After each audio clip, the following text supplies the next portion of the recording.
Alright, everybody, welcome back. Let's talk blades because that's what we're into today. I have for you guys my Smith and Wesson lineup. Now,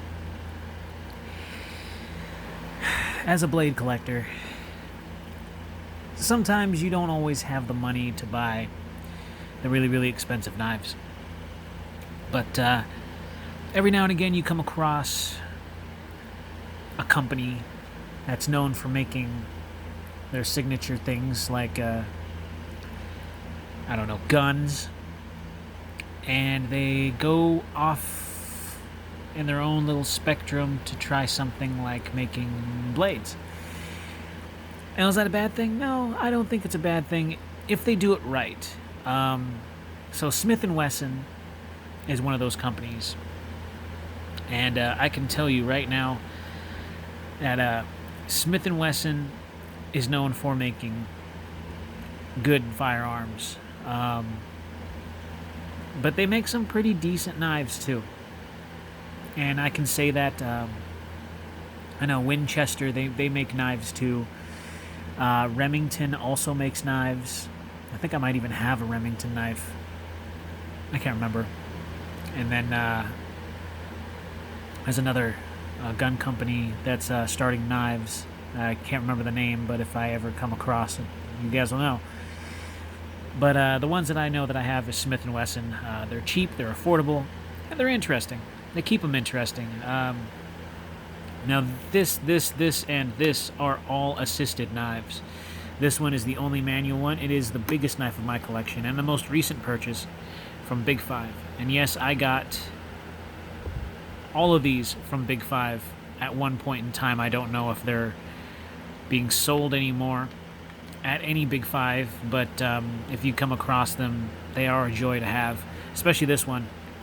This one's big and heavy and bulky, but I think it's because they expect you to wear gloves when operating this knife.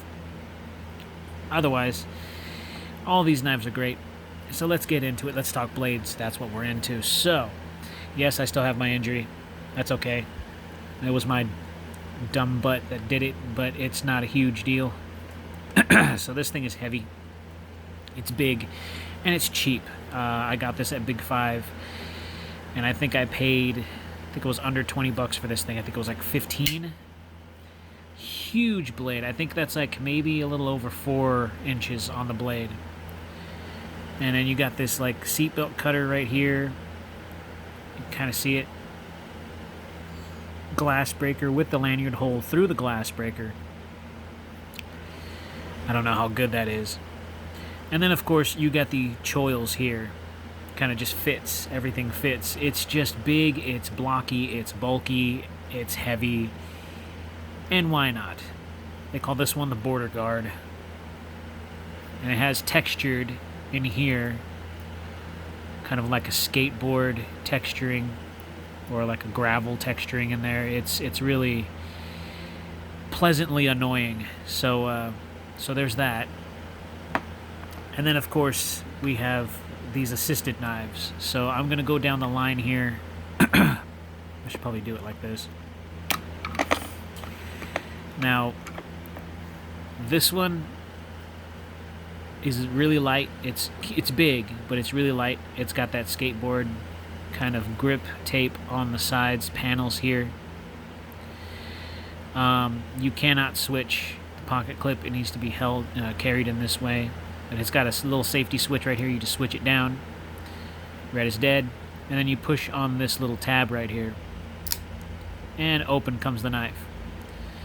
And this was the Smith & Wesson Special Ops.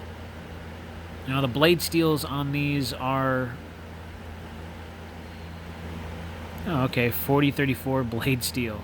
So someone told me that it's mostly just a typical 440 stainless, but obviously this one is a 4034 stainless with the black coating on there. Smith & Wesson. That's kind of nice, little switch there for the assisted. And of course you got this one right here, which is also really big. This one's the military and police, the M&P. It's It's got that little safety right there. This has got like a rubberized plastic texture at the bottom here. It's got the glass breaker right there, as you can see. It's for right hand tip down, or excuse me, right hand tip up carry pocket. And it's got a little switch right here that looks kind of like it looks like a gun sight, which is weird. I don't know why they made it that way, but you press down on that, and out comes the knife. Kind of got this weird like clip point with half serrations. Military and police, M&P, blade steel 4034. It's got all those little patents on there, which I think is kind of nice. Also bulky, very bulky, but I'm assuming they do that because the people that are supposed to be using these knives probably will more than likely have gloves on. And then these two, which I got from Big Five, together actually. This one's kind of weird. It's got like that. It's kind of got like that weird, kind of like spider. I don't know, spider web kind of look, but it looks like there's a sheet thrown over the spider web. I don't know how to really describe what this is, but it is a textured feel to it. Very interesting. I think this is very ugly. Probably the ugliest out of the entire collection, because I don't see the functionality in it, but it does provide some grip. It's just texturing on what feels to be aluminum handles. Also, it's a little safety switch, and this,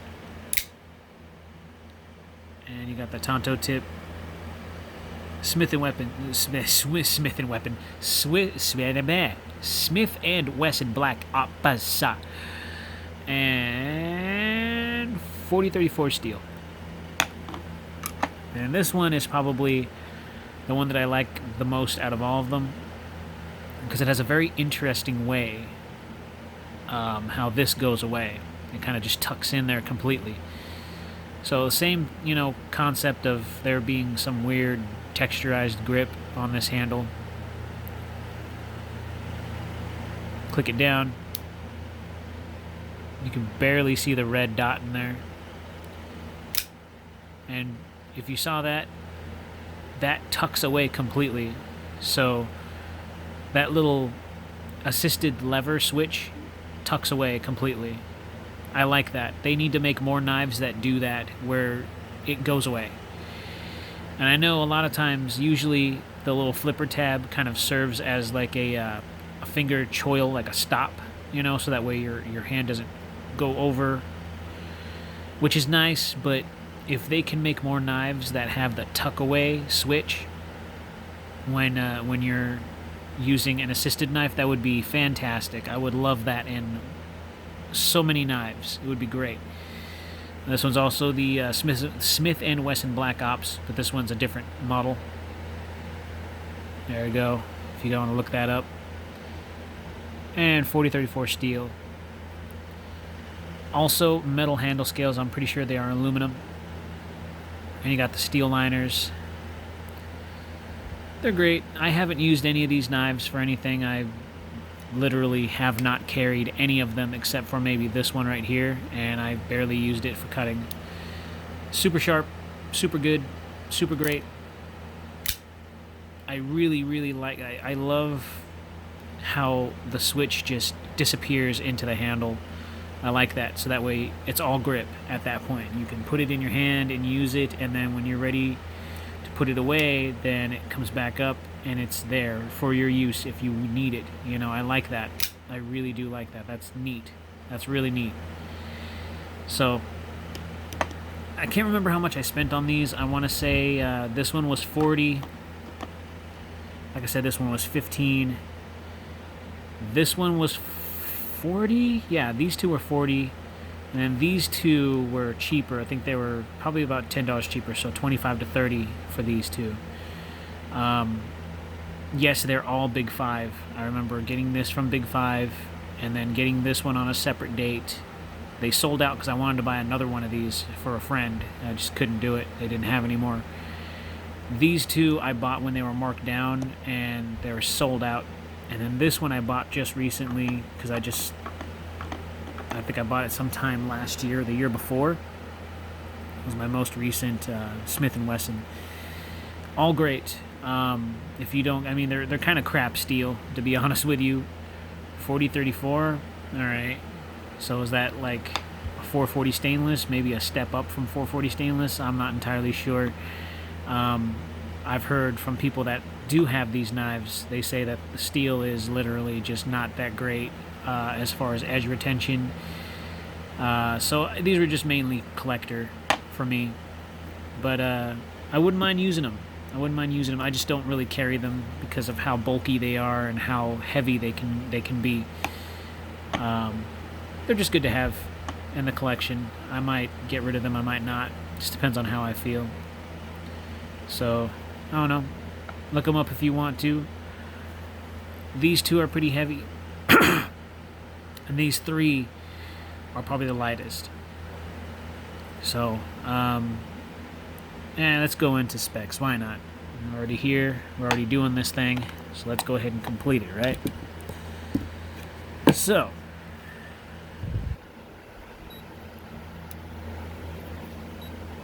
let's get the big guy out of this. This is going to be the heaviest, I know. What the heck?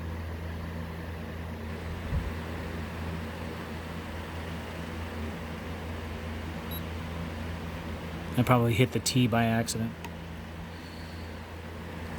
9.30 ounces. Yeah, this thing is stupidly heavy.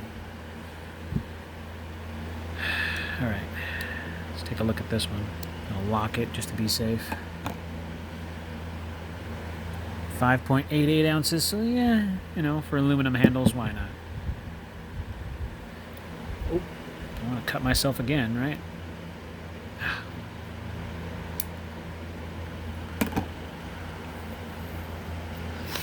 7.06 ounces.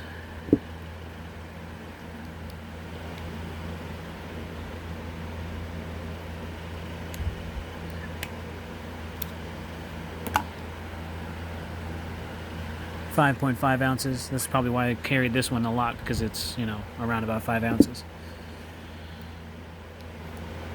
That was the easiest one to unlock. Disengage lock. 4.99 ounces. So yeah, these two are probably the more ideal ones to carry. Not so much these three. Alright.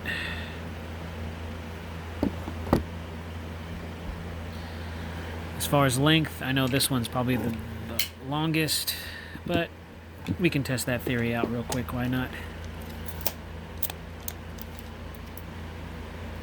Yeah, a little bit over.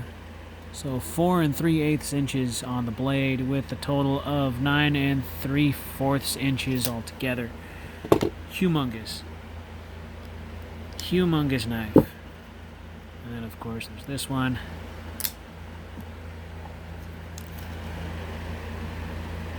Three 3/4 with an overall 8.5 inches for this knife.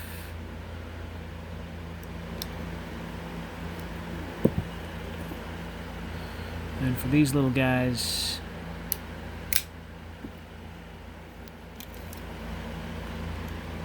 three and a half inches with an overall 7 3/4.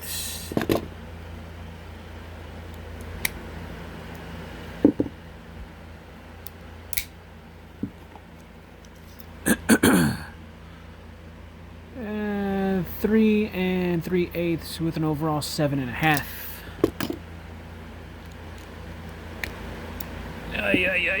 Sorry. Nah.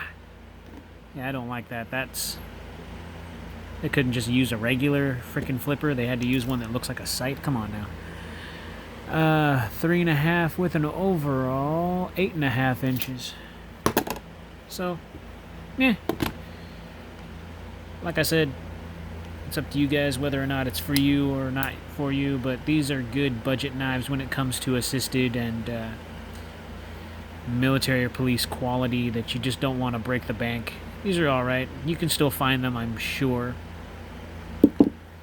But if they are discontinued, then I wish you the best of luck trying to find them. Yeah, they're just bulky in the pocket. If that doesn't bother you, then, well, these knives might be for you. And of course, they weigh a bit. So, Alright, I will see you guys in the next video. Thank you for the support. Slash that like button. Stab that subscribe if you haven't done all already. And I will see you soon.